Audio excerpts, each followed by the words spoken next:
I wanted to talk a little bit about being timid and hesitation.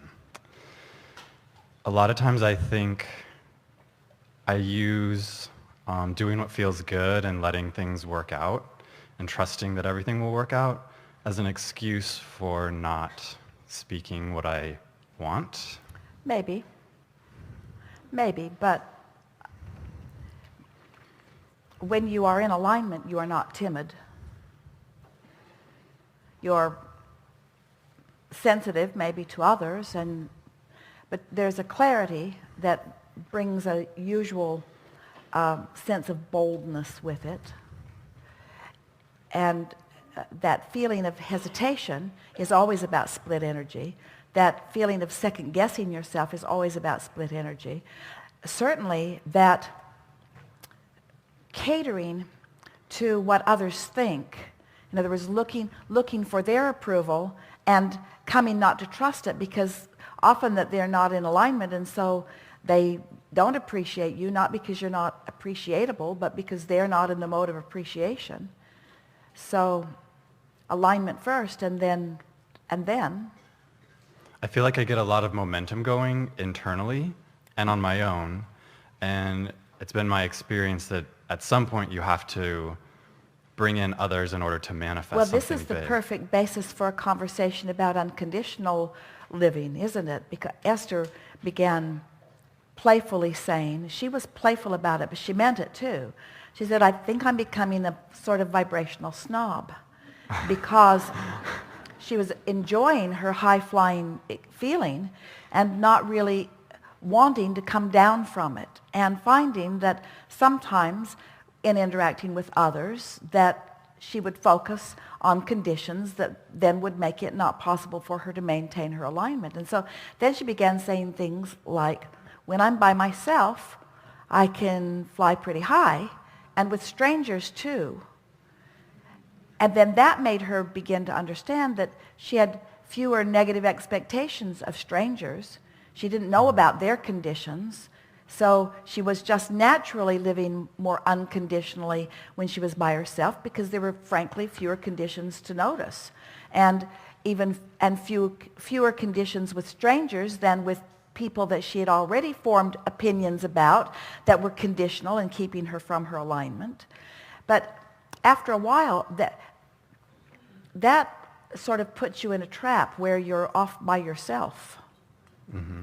And what you want is to be out where you can benefit by the co-creation of others. So this unconditional is something that you have to kind of practice, and then go out, practice, and then go out, practice, and then go out.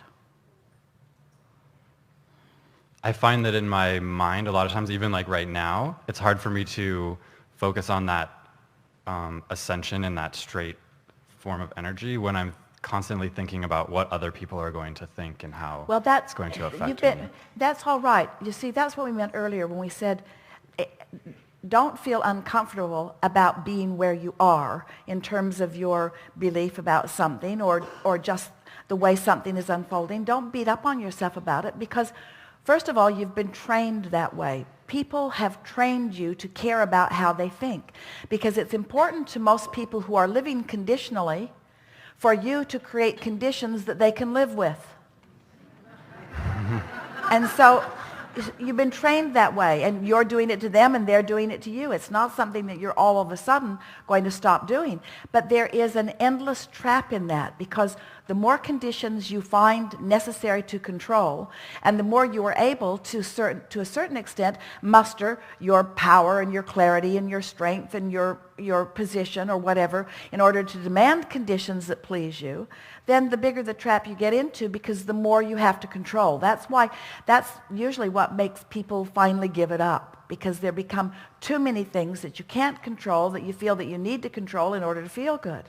Where when you begin to understand that you don't have to control anything in order to feel good, you just have to care enough about feeling good that you're willing to reach for thoughts that do feel good, then you are so powerful, because then you can go out, step 4 living that we were talking about earlier, be in the world, interact with others, and not lose your place because you're worried about what they are thinking about you. It's easy to develop a belief of mistrust about how people feel about you, because most people are not making you the center of their universe. And those who are, in time, you wish they wouldn't. Because when somebody makes you the center of their universe, then they tend to think that their well-being is conditional on what you are able to achieve or perform, and then that starts feeling like entrapment, and before long you're resenting that person and the hold they've got on you in your life experience. This is all making perfect sense to you, isn't it? Yes. So come back around to what you were talking about earlier. In other words, we understand that that it's easy not to trust people to like you because of experiences that you may have had and because of the drum that you keep beating, and because when you expect something, it turns out that way. That's why it is so freeing to let go of that. Does it feel to you that we're wanting you to let go of all conditions and just live in this very general world of emotions? Because that's not our intent at all. We just want you to start there and then go out. We just want you to get that basis, because when you feel good about who you are, and so you feel good about who you are because you've practiced it, and you feel good about who you are because you've practiced it, and Source is joining you because Source feels good about who you are, so you've got momentum going. People who don't feel good about who you are don't have access to you. But if you want to feel good and are self-conscious, and you want to feel good and you're self-conscious, so you got this big wobble going on, then you attract all kinds of people that satisfy the wobble. You get what you think about whether you want it or not. So if you don't trust people to like you, you can attract people who do. And I guess at least I think I get really far along with that momentum, and then it comes right to the moment where you it's need time to for me practice to more. open my Right mouth. to the moment where you need to practice more. That's all. Right to the moment where you need to practice more. Right to the moment where you need to practice more. In other words, So do I keep taking myself to that point again and again? We would. Because it's hard after every experience like that. It's almost like a graveyard of things that haven't manifested and experiences or opportunities that have been lost. Only because you activated it, and now those are the things that are coming into your mind. In other words, whatever you're realizing, whatever's flowing into your consciousness, it's not flowing because it's assigned, and it's not flowing because it's necessary. It's just flowing because that's what's most active within you right now, and so that's what's flowing. In other words, if you get on a sort of train of unpleasant experiences, just stop and say, I'm the common denominator in this. And more important, what thoughts have I been thinking that are the common denominator? What's the reason for this? Momentum is such a good thing to acknowledge when you are thinking about law of attraction.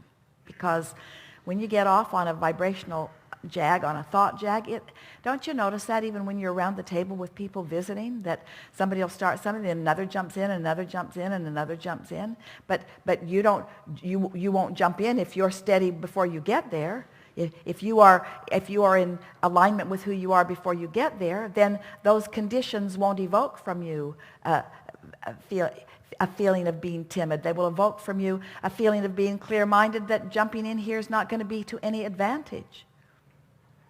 The thing that is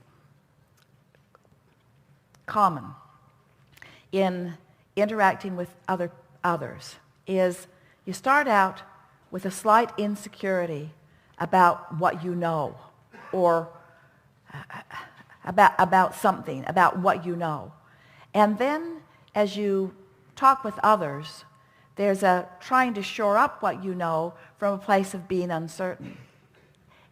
The thing that trips more of you up in finding this wobble-free alignment more often is that it feels to you that you need somebody else to understand what you're saying or even agree with you, which means you're trying to align with you're looking to them for the power rather than to your alignment with Source for the power. Does that make sense to you?